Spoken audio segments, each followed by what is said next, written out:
yeah, because they're crazy. There you go.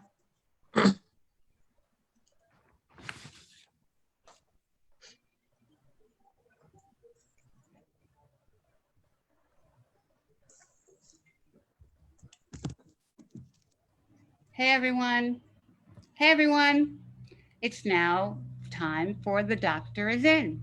And we're missing Dr. Monique for the moment because she had a power outage in her house and is trying to call in, but she'll be on in a few minutes. But I have some wonderful, wonderful guests here today, and we're going to be talking about Breastie bosses, breast cancer survivors who have channeled their energy and their experience into businesses that help other breast cancer patients and survivors.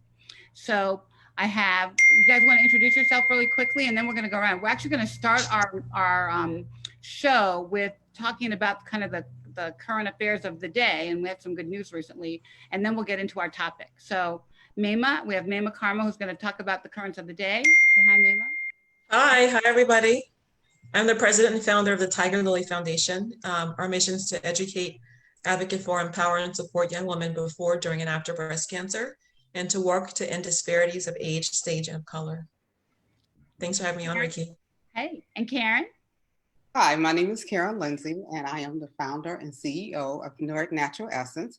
And I created a product for breast cancer patients when they're going through radiation. And my product is also good for an individual that has eczema and rosacea. Great. And LaTanya? Hello, everyone. I'm LaTanya Davis. I'm the founder and host of a soon-to-be-launched podcast called The Breast Talk Ever. I'm a 3.5 year triple negative survivor, and I'm so happy to be here, Ricky. Thank you for having me. Great. And there's Dr. Mo. Dr. Mo, hey, are you on? Yay. Can you hear me okay? Yeah. I like that pose, Dr. Mo. Everybody, yeah. Coming to you live from my hallway in my house with no power. Awesome. Oh, wow. Well, we got to get, we'll figure out a way to get it done, right? You know what my shirt says? Professional Black girl. That's what we are. That's what we do, right? Get it done. We get shit done. Mm-hmm. Yeah, I was going to say that, but I was like, can I curse? I can, yeah. I get in trouble. I know we'll probably get in trouble, but anyway, so we wanted to, we can't ignore what's going on in the world this week. The craziness that we're all dealing with, we've been seeing it on television. I actually have had my television off for 2 days. Since the Bible thing, I have not turned it on. I can't watch it. But we had some good news today. But I wanted to have Mema come on and talk about kind of what we are all doing as a breast cancer community to support diversity and make it known to the world, how important it is to recognize diversity and disparity. So Mema, do you want to talk about your pledge? It's so awesome. Can you tell us a little bit about Yeah. So thank you for having me on, Ricky and Monique. I really appreciate it. And I'm very honored to be on this platform and to be a part of this Black Breastie bosses conversation. So diversity and inclusion is very important to me across the board. When I began my organization, women who were younger were, getting more aggressive breast cancers and dying at a higher rate. So we tackled that first. And then we saw that young women were becoming metastatic because they were not being told about the importance of following up on, their treatments or their scans. And they just didn't know the importance of just, being their own best advocates. And so we began tackling metastatic breast cancer. As we delve into our work, we saw even deeper disparities with Black women. Women of color, Black women, have a 40% higher mortality rate from breast cancer. 40, which is almost twice our Caucasian counterparts. We also found that Black women, they have more. We have more aggressive breast cancers, like triple negative breast cancer, and again, all of us had. Well, Tanya, you and I all had triple negative. Oh my God! Wow. I had TNBC too, and so until Immunomedics came up with Trodelvy, we didn't have any treatment for triple negative breast cancer. But either way, Black women tend to have so much disparities and barriers to care. And everyone's talking about how to end the barriers and how to end disparities, but nothing's working. Black women also have a very, very low rate of clinical trial engagement.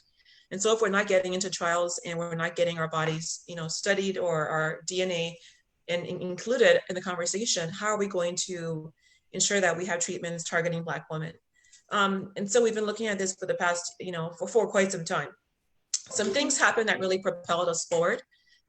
Two of my dear friends, Christine Hodgdon and Julia Maliz, were at a conference about a year and a half ago, and they were talking about breast cancer and diversity and inclusion. And a Black woman in the audience, another friend, Jersey Baker, said, well, it's really interesting having this conversation. There's no Black woman on the panel. How can you discuss diversity and inclusion when Black women are in the room but not at the table? And so they're like, okay, you're right. Come on up and sit up here on the panel. And that began a really powerful movement. So Christine and Julia are very, very aware of their white privilege, and they speak about it quite often. And they felt that they needed to use that privilege for a purpose, to empower women of color and to ensure white women, and men made sure that they were including us at every conversation, at every table. And so Tiger Lily held an event at San Antonio Breast in December. And, I've looked around many years at the conference when I walked those halls and rarely seen a Black woman of color who's an advocate or in mass. Usually it's more people, who are white women and men. And I thought, how do we, people are saying that it can't find us. We're not in clinical trials and so forth. But this is the biggest breast cancer conference in the entire world. And I rarely see someone like me at the table. So we brought women of color from 20 cities that have the highest rate of breast cancer death in the country to the conference, and it was phenomenal. We made a pledge at the conference. We launched the Inclusion Pledge, which says that we will only be a part of activities, whether it's corporate panels or pharma or ads or anything that includes a woman of color. So this is for our white counterparts to engage in, not for us, just us. Those people like Julia and Christine have to educate other white people about the importance of the privilege they have and use that for good, use it for good. And as Black women, we have to be vocal about our needs and speak about them. So we launched the pledge again on social media yesterday, and in 24 hours, we have almost 2,000 people that signed the pledge to ensure that Black women are at the table. Our quote is saying, being Black should not negate your right to live. And across the spectrum, because of race, we're not included. We're overlooked. We are given the wrong information or no information at all, or not enough information. And so the pledge, really, we want you all watching to sign the pledge. Can we share the pledge link on Zoom, Ricky? Or Yeah, no? we'll share it in the comments. Okay, we'll share it in the comments. And Ricky, can you share the other stats around Black breast cancer and how many disparities we're facing around, Sure. all that Sure. Black breast cancer is a disease. It's a different disease from any other kind of breast cancer. And so our mortality rate is 40 to really 60% higher, depending on where you live. Our recurrence rate is 39%. So once you've had breast cancer, we have a 39% chance of getting it again. For Black women under 35, they are getting breast cancer at twice the rate and dying at 3 times the rate. And so that's really what's that number, 39%? Yeah. Of women who are younger than 45 are getting under 35, they're getting it at twice the rate and dying at 3 times the rate. So the work that you do with, young women is so important, Mama, because so many young women go to the doctor with a lump and they say, oh, you're too young to get a mammogram. You're only 29. Come back in 6 months. Well, we had Jessica, on one of our earlier shows, we had a young woman who died at 29. My friend Jasmine. I found my lump at 31 years old. It took me over 6 months to get diagnosed because they told me I was too young to have breast cancer. I had no family history, and I had a young child. Maybe it was a milk duct or whatever, but I kept pushing for screening. And the thing too, even when I got the mammogram, it came back false negative. So it's more about just a screening. It's about knowing your body enough to trust yourself. Even when the screening says you're fine, if you know you're not fine, you feel, in your gut you're not okay, keep pushing. And a lot of our women of color are scared. They don't trust doctors for valid reasons around clinical trial abuse or being misinformed or just not having access. So it's really important to be able to know your body and speak up for yourself. Right. Speak up. Ma'am, I think you said something really important. Can you guys hear me okay? Yeah, we can hear you. Yes. I'm now outside in Puerto Patio. It's lovely this time of year here on the patio, where the storm has hit, and my little peach tree in the background, Miss Peaches. But you hit something really important. And the thing I do want to say is this, different societies are recommending against self-breast examinations. And I think that is a huge flaw and a mistake. We need to encourage our women. One, we need to teach physicians how to do a clinical breast exam. Physicians need to know how to do a breast exam. Secondarily, patients and families and women and men, I have a hashtag check your chest. Everybody needs to know how to do a breast exam and to know what normal feels like for you, because normal feels different to every individual. And the reason they are they're not encouraging the self-breast exam is because they're saying it creates a sense of anxiety, a sense of hysteria. It creates false imaging, false biopsies, which lead to, false negatives and that sort of thing. But it is really super important, because I think we all know someone and many someones who have had negative imaging and have found a lump, and that lump has turned out to be breast cancer. And so it really speaks to the need to take that time monthly to get in tune with your body. The statistics are there, and sadly, they are not changing. Those numbers have not changed really within the last 5 years or so, despite advances in genomics, despite advances in therapies, despite advances in radiation practices, hypofractionation, and shorter courses. We do great things surgically, but those numbers are still not budging. And so, Mema, I applaud your pledge, because I think this is something not only that individuals should take, but corporations should take. I'm encouraging every company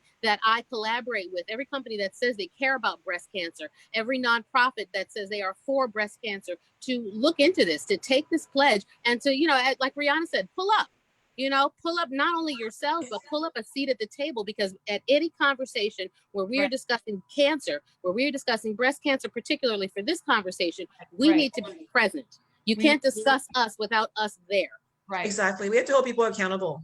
Put your money where your mouth is. People are using, I see all this money going out for trials and for advertisements and for education and awareness. But, if you don't see yourself on the media or on a brochure, or you're not involved in the making of it, people are, so I have patients who we're talking to about clinical trial engagement, and they're like, well, I don't trust the process. But if you're not inviting a patient to your pharmaceutical office to explain how a trial is developed and what happens, even before you engage people in the trial, the process in getting it, but how do you start in the beginning of even creating the trial? How do we reach our doctors and our pre-doctors in teaching schools before when you go into college? Are they promoting young men to get and women to become doctors? I want to see more Black doctors. Severely broken. The pipeline is severely broken. We need more Dr. Mo's out there. We need more children. So Ricky and I were talking earlier about looking for Black doctors. I mean, you don't often see many at a hospital. So when you don't see someone who looks like you don't trust sometimes, right? And definitely don't see them at clinical trial facilities. You don't see anybody. I was just going to say, this is why we have to change the way we think about clinical trials, because the old ways are not working. Mammy, I know you and I have had conversations about it. Ricky, you and I have had conversations about it. What we are doing is not working. And so we need to begin to reconceptualize something new for how we're going to conduct clinical trials, because one patient, one office, one trial, one enrollment at a time, one physician who doesn't look like you is just not cutting it. It's not going to do it anymore. Right. And for a population who's been abused and tested on and frankly lied to, and you have to build that trust. And even the words clinical trials need to be done away with. The word is scary. I hate the word. It sounds like a petri dish. It sounds like it sounds like failure. The word trial sounds like it's failure, right? We got to change the word. So we totally. So please sign the pledge, as Monique said and Ricky said. The pledge is really important. People have to be accountable for their actions, and accountable as an organization, being socially responsible to Black people, especially now we're seeing that how race affects everything. So visit our website, is www.tigerlilyfoundation.org, and just search for the Inclusion Pledge, or just Google and it'll pop up. We'll put it in comments. Yeah, so please sign it. And actually in a couple weeks we're going to do another show with Mema to talk about the pledge some more. So in more detail. Thanks for having me. We have like 100,000 people to sign it, right? Yes, 100,000 people. That's our goal. Representation matters. It matters. It does. Yeah. Thanks, ladies. Love you. See you, babe. Take care. Bye. All right, Karen, you want to tell your story about? Yes. Yes, I want to tell my story. Okay. When I was diagnosed let me start from the beginning. I had a schwannoma tumor, which disfigured my face, and I was getting over that, and I found a lump in my breast. I went to my gynecologist, and she sent me to a surgeon. Well, I had other things to do. I didn't go straight to the surgeon. I didn't call him. I didn't make an appointment. I waited 6 months. You weren't And scared? You weren't yeah, scared? I waited 6 months. And so that's the thing. Your body is talking to you. There's a foreign object in your body. So my story is to tell young women, don't wait. Pay attention. You know, we're telling folks to, go get your breast examined. Yes, I had my breast examined, but I didn't take the next action that I was supposed to take. I waited. And so once I had my breast exam, I went to the surgeon, and I waited 6 months, and I went to the surgeon, and he, took out the tumor, and he said it didn't look cancerous. And when I went into his office 2 weeks later, he said, well, I've been trying to reach you. And I'm looking at him, and I said, well, my number's the same. And he told me I had breast cancer. And so, I found out what stage I was HER2 positive. I was stage 3. So I got really sick. I got down to a size 2. I started doing acupuncture. That saved my life because I couldn't hold anything on my stomach. I started gaining weight and have not stopped. But anyway, so after that, I did radiation. And during radiation, I burned severely bad. I had like 3rd-degree burns. And they had me using some things that doctors were recommending, which was Aquaphor and some other stuff that just wasn't working. So I was in Whole Foods one day, and I was going through a health journal, and I started mixing different oils and stuff together. And the more I mixed in to try to find out what works to help heal my skin, that's how I came up with my lotion. And so my skin started to heal, and the doctor was asking me, she said, what are you putting on your skin? I said, oh, just vitamin E, because I wasn't telling them what I was doing. And then, it's just like I started sharing it with other friends that were going through radiation. My mother got diagnosed like 5 months after I did. 5 years after I did. She didn't burn at all. She just had like a tan on her skin. I have other friends that didn't burn at all.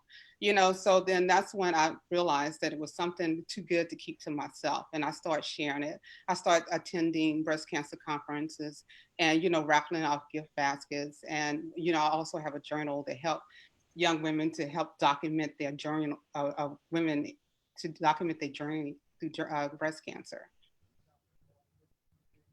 Great. And that cream is like a miracle cream. I've given it to so many people, and I put it on my grandbaby's eczema. It's like the greatest stuff ever. But I think it was something that came out of your heart because you were trying to solve a problem for yourself, and then it became a business. And it's a great product, and it's helping a lot of women. So we can talk about, you should talk about how people can get it, Karen. And I have a website. They can go to my website. Ricky will put the information.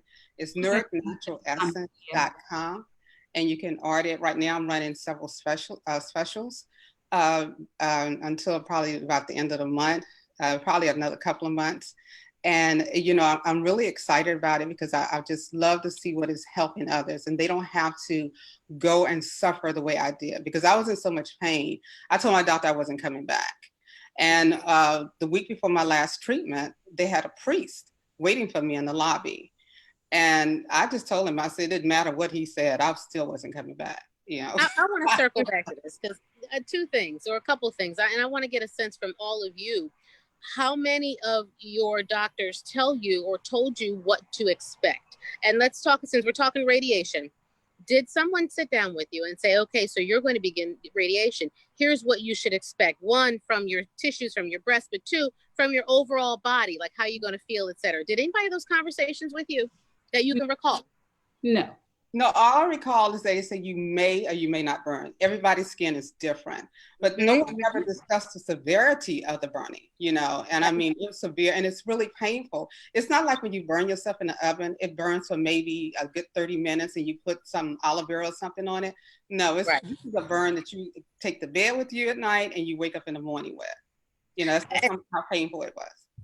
Well, you're exactly right. And this is the thing, radiation is cumulative over time. The effects of radiation, depending on the amount of radiation that you get, the effects really are cumulative. And patients can feel heat radiating from your breast. You will actually feel the warmth for several months after radiation. Those changes, that thickness of the skin, all of that lasts and persists. And it's important to let patients know, one, to expect that your skin will get thicker. You will experience some tanning, some bronzing of the skin. If you're Black, you're going to experience that your skin is going to get darker. You will feel heat. You may burn, you may peel, and talk to you about what you can do for those things, you know, sort of proactively, but also the amount of fatigue that patients feel after radiation, you know, and what you can do to combat that. Radiation is cellular damage. It deliberately damages cells to try to kill cancer cells so they don't reproduce. And we have to talk to our patients about the nutrition and foods that they can eat to combat that cellular damage so they can have more energy. So you can even detox from the effects of radiation. And I think that those are really important conversations that physicians need to be having with their patients. And it sounds like maybe we're not having those conversations. No, and they're not. And I went to a conference and the doctor was up on stage talking, and a young lady asked a question, you know, why don't you tell us about the nutritional factor or what we need to be doing? And he said, to be honest with you, it's because we don't know. And we can't talk to something that we don't know about. You know, and I was fortunate when I was going through chemo, I had a doctor that sent me to a nutritionist. You know, he offered acupuncture to his patients after hours. You know, I didn't go to his acupuncture, but, you know, these are the things that he believed in and that he was helping his patients, but not all doctors do that. Right. My doctor, my radiologist, I think he just told me that, don't worry, radiation is going to be better than chemo. But gave me no warning about what would happen, what my skin would feel like. And for me too, it was summertime when I had my radiation. So I'm like a sun worshiper. I thought it would be a good thing to be out in the sun. That is not what you should be doing. But I didn't get any kind of information about what to really do about, you know, the radiation. Also, there's some side effects and there's implications for whether you can have surgery or not, or other things other treatments for your future that you need to consider when you actually do radiation. So very true. And, you know, and I think in terms of acupuncture and nutrition, those things are becoming more and more available, but not in every community and not in every cancer program. And so for people who are watching, you know, if you happen to be a caregiver or an advocate or a survivor or just have friends with breast cancer, when they go to their appointments, these are the sorts of things you should be asking about, because yes, you're going to see a surgeon. Yes, you'll see a medical oncologist. Yes, you'll see a radiation oncologist. But what does the survivorship program look like? And what support is there? Is there a nutritionist I can speak to? Is there someone who can refer me to services for acupuncture? Because those aren't things that we typically have either been referred to or exposed to. So the fact that you even did acupuncture says a lot, because many Black people are not aware, and they say, you're not sticking any needles in me. But there is a huge benefit to be gained from acupuncture, not just for radiation, but for sleep, for fatigue, for neuropathy, for so many different things. And so, you know, when you evaluate a cancer program, these are the types of questions that you want to begin to ask, because yes, you'll get the standard of care, but are you going to get the things that make your quality of life better? Because those are things you want to definitely consider and ask about. Well, you know, it's so ironic because it was a young lady on my job. I guess she thought I was on my deathbed, and she said, I need you to go see my niece. She does acupuncture. And I'm just looking at her, I'm not doing acupuncture.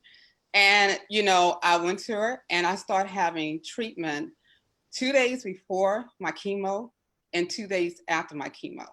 And so it really depends. You know, you really have to get it just right. And I was able to eat the day after chemo. I'm eating pizza, where I hadn't been able to do in months, you know, because I'm just gutting everything out. Right. You know, so it made a difference for me. It truly did. And everybody's different. I'm not saying it's going to work for everybody, but that's what worked for me, because I was a size 2. I felt like, you know, and their friends tell me, they said, we thought you were on your way out of here. I said, oh, well, thanks for telling me now. I know. Yeah. I know. I love when they say, oh, you look terrible. I'm like, thank you for that. Thank you for that. So great. Thank you, Karen. We'll come back to you as we all start talking. So LaTanya in Miami, how's the weather in Miami today? Oh my God. It was raining earlier, so it's pretty gloomy right now, but it's humid. You know, my hair was huge, now it's shrunk. So that my hair is a good indicator of what the weather's like. That's for all of us, but I love your afro. I love it. I love your shape. Afro has shrunk. Yes. No, so tell us what's your story, Molly. Oh my God. I'll give you the abbreviated version because we don't have a lot of time. But as I was listening to you and Karen and the doc, I'm like, oh my God, God help me get through this. So my sister and I lost our mother to metastatic breast cancer when we were both in graduate school. And Doc, you know, my sister Yolanda was an educator. She also attended FAMU, so she was a Rattler as well. Oh, And you know, we were in graduate school, and that was actually one of the most devastating things that ever happened to me. You know, losing my mother. She was a single mother, raised the two of us. You know, just amazing. Fast forward to 2000, I guess 12ish. My sister's husband died of a sudden heart attack. And my sister and my brother-in-law, of course, had a son together, you know, my nephew Jaden. And at the time, you know, they found him, he was asleep in his bed. You know, well, my sister woke up and she actually thought he had, you know, just kind of fell asleep on the edge of the bed. And what in fact had happened is like an artery in his shoulder had caused a heart attack. So he died of a heart attack. And, you know, my sister, they were such a tight knit, like, family, you know, that was just like, oh my God. A few years after that, my sister is diagnosed with breast cancer. And, you know, mind you, she went through the whole process of like, you know, going to the doctor and getting the results. And she never told me until it was confirmed, which, you know, when you hear all the stories, just that alone is just like, how did she do this? Like, she did that. A year and a month later, her cancer came back.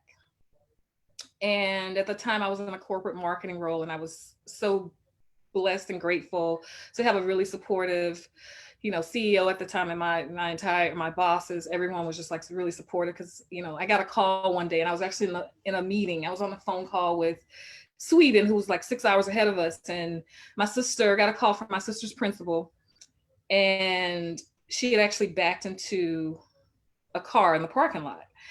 And I remember saying to myself, like, God, please no, because, you know, when my mother's cancer metastasized, you know, one of the things that of course had happened, that it had spread to her brain. So long story short, my sister's cancer had metastasized, and unfortunately, to her brain.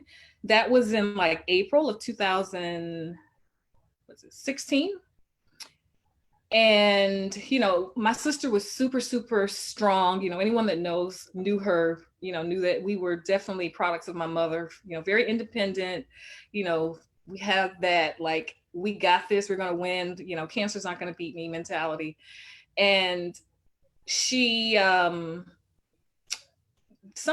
had happened, I can't remember what happened, but she had an incident. We had to go for a checkup. She'd gotten so small that she was no longer like, she didn't weigh enough. She wasn't really strong enough to do like another round of chemo, because she had gone to the Moffitt Center in Tampa and she was on a trial. That trial was no longer working. And so I pulled her oncologist out, and I'd never done this. And I said, Doc, I need you to be really honest with me. Like, what are we looking at here? And she said, you know, if I can just get her strong enough to do another round of chemo, you know, we're probably looking at like 9 months to a year. That was in April of 2016. May 19th of 2016, my sister passed from metastatic breast cancer. And so I became the guardian of my nephew, who was of course 11 at the time. He had lost his father and now his mother. Wow. I'm from New Jersey, but I grew up in Orlando. So I moved him from Orlando to Miami Beach, South Beach. And before, you know, we moved him here, you know, and I typically have my mammograms like in October, you know, around the, you know, the over advertised, don't even get me started on that, commercialized. I would call it Breast Cancer Action Month. Yeah, right. And so yeah, we're reclaiming October, but we'll talk about that later. Yeah, that's another episode, right? So I went, it was November, in fact, and it was like a week, actually the week before Thanksgiving. And I go, and because I've always had dense breast tissues, you know, every time I would go and sit in that locker room, that pink locker room with the robe, you know, it's always just this fear, anxiety that sort of takes over, because it's like, oh my God. And on this particular time, I wasn't really alarmed, because they were like, okay, we want to run some extra scans because I have dense breast tissue. That's normally the routine. So they do that, you know, the extra scans. And then, you know, I'm in there just waiting. And I'm like, whoa. So they come back, and, you know, Dr. Carrie Hortz of the Midtown Women's Center here in Miami says to me, you know, we see something that looks like a cyst. you know, where she wasn't really even alarmed. She said, we can, just observe it and just like see what it does, give it like a couple weeks. Or I have a slot for a biopsy that you can do it today. And I'm pretty sure you guys know what I said. I said, today. Okay. So I remember saying, let me go grab lunch. And I couldn't even move. I sat in my car and I was like, you know what? I just went into heavy meditation mode, called my Father Almighty. And I just said, you know what, God, I just know there's no way I got to be here to take care of my nephew. So long story short, because it was like the weekend, they did the biopsy, and the whole time I'm laying on the table, I remember like trying to assess the face of the technician, because it's like, okay, how's she looking? Because legally they're not supposed to tell you anything or whatever. Right. But I did the test and I had to wait over the weekend, and I'll never forget, because I was driving over the causeway and I get the call. And again, I'm trying to assess, like, okay, is she gonna have not necessarily a happy voice, but what's her tone going to be? And she tells me what I did not want to hear, that I was actually, the test had come back and it was actually cancer. And everything was like a blur after that. So I just buried my sister barely 6 months prior. And here I was being given the diagnosis of breast cancer. So because of triple negative at that. Well, interestingly enough, I actually was not even initially diagnosed with triple negative. So once Dr. Hortz, we kind of talked about, like, I'm like, look, I want the best. And, I had the most amazing oncology team, because they realized what I had just gone through with my sister. And they said, you know what, we're going to treat you like you're our family member, like you're our sister, like, don't worry, you're going to be in the best care. So I made the assessments on like which route I was going to go. So my oncologist was the most amazing oncologist ever, Dr. Sarah Garrido at Baptist Hospital. And my breast surgeon, Dr.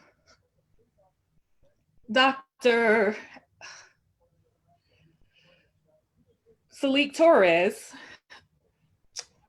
is the surgeon who helped save my life. And so he did my surgery, and was so crazy. A year ago, in a couple weeks, he actually passed from cancer. Wow. Like 50, like in his early, like 57, I think. And, when he initially, he took out the lymph nodes and, did, how they run the test to assess whether or not the cancer had spread to the lymph nodes. And I initially was diagnosed with HER2 positive, but because they're so thorough, they were like, wait a minute, this is really odd, because both your mom and sister were triple negative. And Dr. Garrido was like, I really want to make sure, because this just seems really, really odd that both your sister and mother were triple negative. And thanks to her diligence and commitment to making sure that I was on the right path, she said, there's this test. It's the Blueprint test by the company Agendia.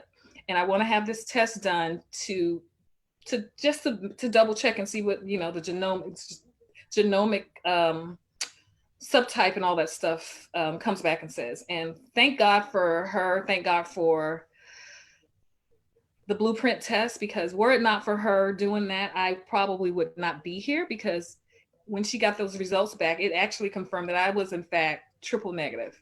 So I was, diagnosed with invasive, I always get it wrong, like my chemo brain is real, but stage 1A, triple negative breast cancer. And as a result of receiving that diagnosis, I, of course, went through chemo. I had a double mastectomy. I didn't have to go through radiation, but I did have reconstruction. And as a result of all of that, went through chemo, lost my taste buds and everything that comes with that, lost my hair.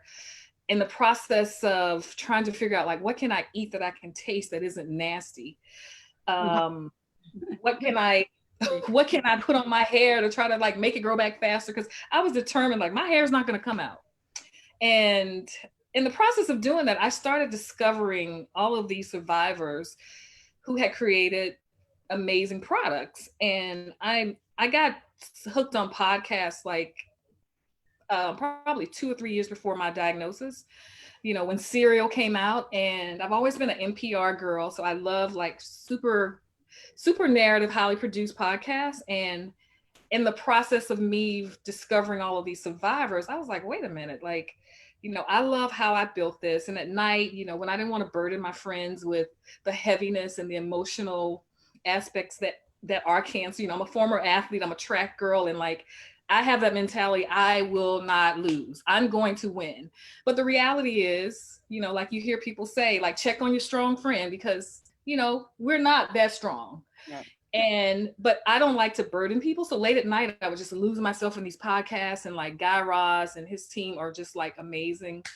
And I'm blessed that I actually was selected by NPR. I'm one of their inaugural How I Built This fellows. But as I started discovering survivors like my sister here, Karen, and Dana Donofree, and just like, oh my God, Tamara Rodriguez, I realized that, oh my God, I could almost do how I built this for breast cancer. Are there enough survivors that have done this? And it turned out the answer was yes. So, I come from a really strong corporate marketing background, have managed some of the most amazing like luxury spirits, and I'm a lifestyle girl. I love fashion, I love music, I'm a foodie. So I'm like, okay, God, when God made it crystal clear to me that he wanted me to put my sports stuff on hold, I said, okay, God, you want me to be your brand manager? Here I am. You didn't have to give me breast cancer. I mean, I don't mean that literally. He didn't give me breast cancer, but I'm like, I still would have done this. Right. But I said, okay. Once I got that confirmation from him, then, it started me on like, as I say, this leg of my relay race. And I created, I'm actually launching 3 podcasts, 2 of which are breast cancer related. But the first one, of course, is called The Breast Talk Ever. I love that. Yes. I love that. So when's your launch? When can we expect it? So the trailer, oh my God, I literally zigzagged across the country for like the last year and a half.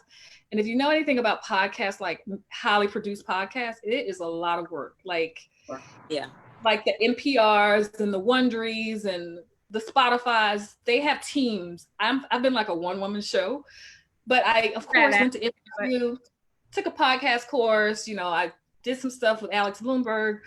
And of course, I hired a podcast consultant that used to work for NPR and Gimlet. So I've been groomed by some of the best. And, my standards and everything that I did for the LVMHs and the Absolutes and the Hennessy's and all the brands that I've worked for is totally informing everything I do now. So I can't wait to share it with the world. I mean, when I tell you, it is amazing. When you hear me and Karen's episode, it's going to be a lot of fun. I can't wait. I can't wait till it comes out. Oh my God.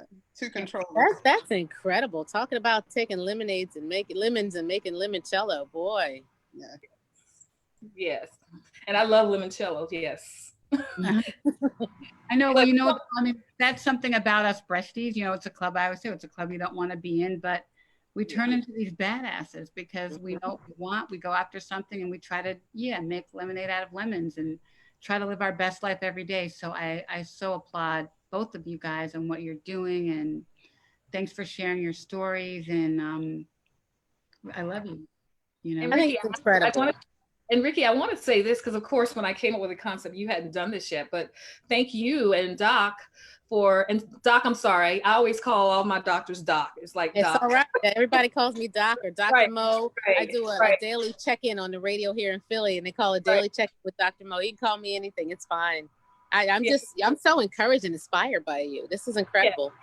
So thank you both for creating this, because this is an awesome platform. And I think one of the things that was important to me, obviously I'm a Black woman, and, in this environment that we're in, like, I'm proud to be Black. And I was joking before we went live that, I couldn't find my pick, but, my Black power pick, I wanted to stick it right here in the hair, like Questlove, but it was important to me to make sure that, when I can, I always like to make sure that I am representing for my people, because at the end of the day, the number one reason that I wanted to create the platform was, one, to also use my marketing skills to help each of the survivors that will be featured on my podcast. this is the first, Karen kind of knew, but it's actually supposed to be a surprise. I'm actually going to basically help them with whatever the area that they need. I'm going to be an extension of their marketing team, you know, and some of the survivors are like further along in their business than others.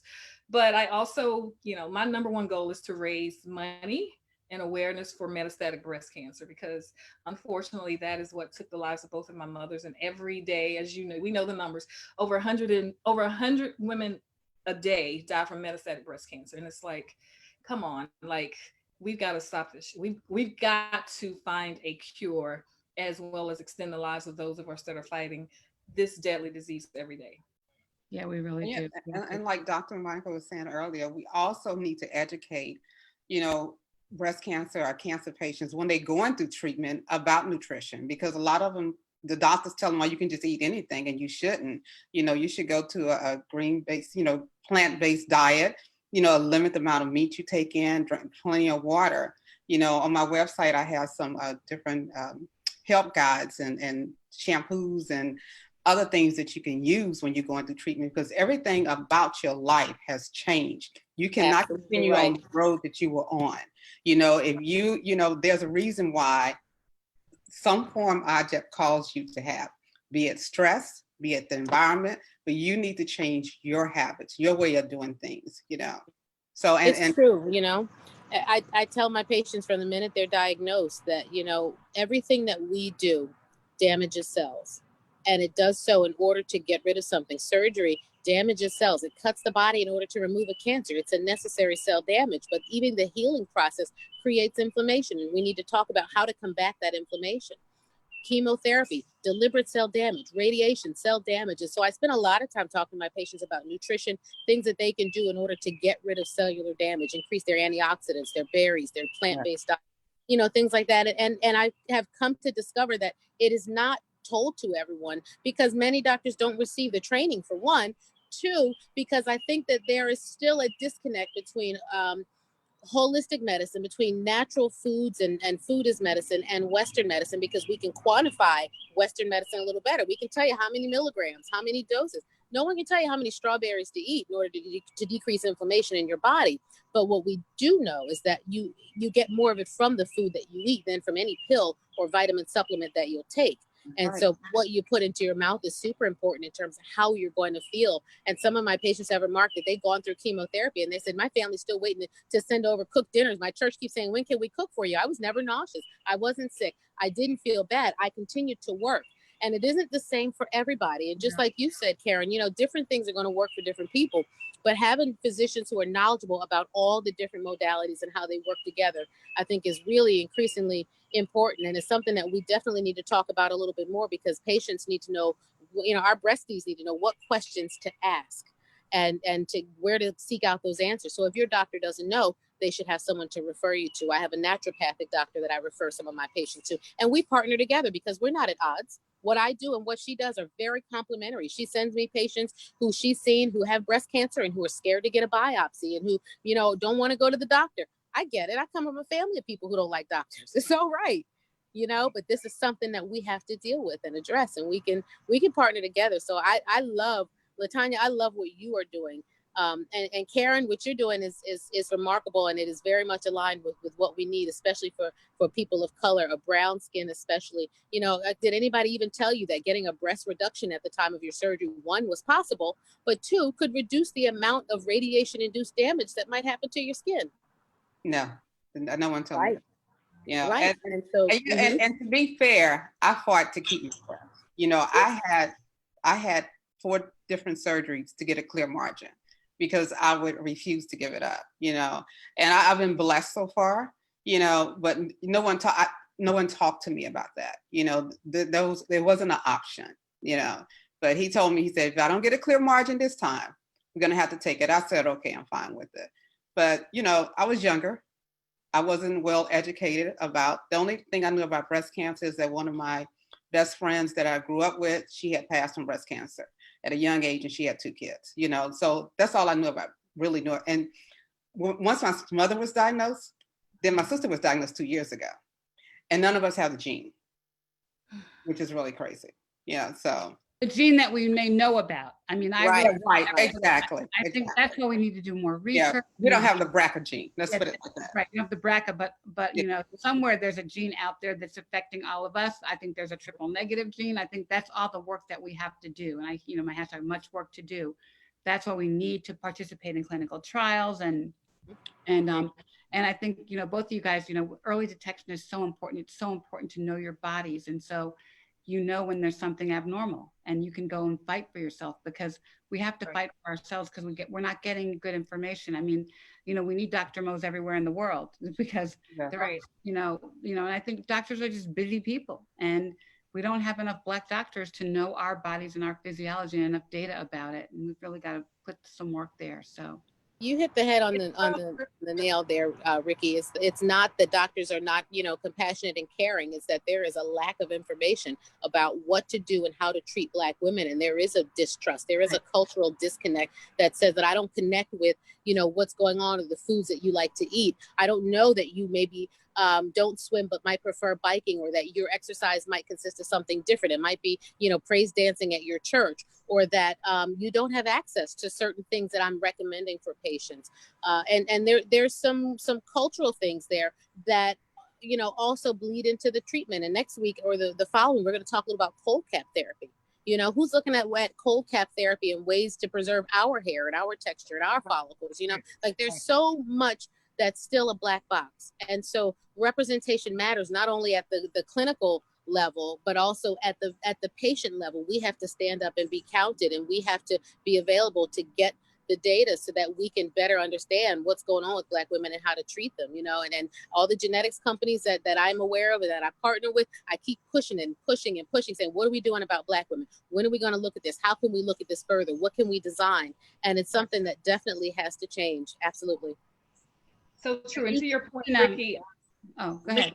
I'm sorry about the test. Both my sister and I, we both tested negative for the BRCA gene. So like my oncologists and even my sister's oncologists were stumped, because it's like, wait a minute, like your mom, you and your sister, yeah. And it's, I don't know. And Doc, I think it's so true about the, like, for example, as you mentioned, the cold cap, because of course, I consider myself a pretty stylish person, and my whole thing was like, I wanted to save my hair, but I don't remember anyone telling me like, hey, this is an option, I didn't find out about it until like after. And it's like, wait a minute, like, had I known, perhaps I would have, done something different. Tried to explore that, Yeah. And I'll tell you my radiation story. I forgot about this actually. Every morning when I get out of the shower, I put baby oil on my body. Like that, I've been doing it since I don't even know, since childhood probably. And I went there and I had baby oil everywhere, and they're like, "You can't." Oh my God, no! You can't do that. I know. And it's cooking it. It is essentially cooking your brain. Right, but we're taught to moisturize our bodies. Like you can't go out with ashy legs, right? Right. So. Just like with my product, I have like 8 essential oils in it, and I tell individuals that I give it to, do not use it prior to radiation treatment. You put it on afterwards, and you put it on twice or 3 times at night. And the most important thing is to try to start using it before you even start your treatment. And do not, because your skin because it's already burning, and you shouldn't go out in the sun in it because of all the essential oils I have in it. But it'll help eliminate, not have any burning at all if you start using it from the very beginning. Yeah. That's awesome. So Ricky. Yeah, and Karen, as you know, like, it's still kind of hard. Like, I honestly totally haven't grieved my sister's death because I had to go straight into fight mode. But one of the things that, when I think about my mother and especially my sister's journey was the burn from her radiation. Like, I can still see her breast and like just anything touching it. And we were, doing the saran wrap to preparing her for the shot. And it was just like, and so when I discovered Karen, I'm like, oh my God, I didn't know. I didn't know Karen at the time, but had there been a Breast Talk Ever podcast, like my sister, right. So I'm just so excited to offer these products and services that can be of great use to the survivors and even their caregivers as they unfortunately have to go through this journey with, their loved one. So thanks, you guys. So how do people find you? How can we buy the lotion, Karen? How do we find you, Karen? They can find me on Neurak, Neurak, Natural naturalessence.com. And I had a new website put up, and we have a lot of plugins, and these plugins seem to be overworking, and it takes down the system every now and then, but it's coming up. But my domain owners, they're working on it to keep it up, because it'll come up and then it'll go down, you know, and I just like, okay, maybe I have to take some of the plugins out, because I had some of the pictures up for different radiation patients that had story. Yeah. Right. And so I don't know if you can see right here, this young lady, Tia, this is what she was first born, had the burning. And this is March the 10th. And this is what she looked like on March the 12th. Oh, and this is what she looked like on May the 25th. A little closer. There's a little bit on your website. Okay. Yep, we will definitely post it and put it on the site as well. Yep. Yeah. And what about your social media, Karen? It's Natural Essence _ Newark Natural Essence _ LLC. And that's my Instagram page. Okay. Okay. And then my Facebook page is Newark Natural Essence by Karen. All right. And we'll post this in the comments. Okay. Okay. All right, Latanya, when's this magic podcast going to come out? How should we find you? Right. So the website is www.breasttalkever.com. Right now, it'll take you to a landing page, but once it launches, listeners based on their phone device, they'll be able to find it on Apple, Spotify, wherever they like to prefer to enjoy their podcast. But there'll also be some goodies on my website, because I've married a podcast meets fashion meets lifestyle. So it will be, I can't wait to share it. I don't want to tell too much, but my Instagram account will be Breast Talk Ever, Twitter, Breast Talk Ever. So when we go live, it's going to be a pretty big deal, and I'm excited. And we'll talk about it. We'll talk about it when you go live. Okay. Thank you for having me. Right. And thank you for coming on. I want to be in her closet. You want to be in her closet. I know I do. I could use a little fashion advice myself. So we're going to talk. I'm going to be on this podcast, and we're going to have a chat about cancer. I already have you penciled in one of my program boxes, so don't you worry. I love it. Ricky, how can people find you on social media? At Ricky Dove on Instagram and Twitter, RICKIDOVE. And Dr. Mo? Well, you can find me, Dr. Monique Gary, on Facebook, LinkedIn, Twitter, got a new YouTube channel. And I want to continue this conversation, because usually we have a little bit of time to take questions from our viewers. I can't see them because I'm on my patio and it's getting ready to rain and I have no power. So I'm headed into the house to see about that. But I want to be able to get to questions and respond to folks, because I know that representation matters, and you don't always get access to a Black doctor to ask about these sorts of things. So come find me. Instagram, where the post is, where the doctor is in, put your questions in. Facebook, LinkedIn, Twitter, all these places. I want to hear from everybody, and we want to keep these conversations going. I want the links to your products so that we can support them and that we can keep this going, because it's so important for you to begin to turn these tests into testimonies. Begin to turn some of this pain into blessings for yourself and for others, and make this count, because we don't know why this happens, but we know that there are some transformative things that can come from having breast cancer at any stage, wherever you are in your journey, and whatever you are for your family members and, your caregivers and your loved ones. So we want to make it matter, mean something. So the doctor is in. We hope that this has been relatable, reliable, and real. There is the thunder. So I gotta go. We'll try to answer the questions in our comments, and we will see you next week. Next week we're going to talk about bone health. Bone health next week. This is an important conversation for Black women. We're not talking about Black women's bone health at all. I hear very little about it, so we got to get into it. We're gonna get into it. All right, you guys. Thank you. I love you guys. Breastie. Love you guys. Thank you. Bye. Bye.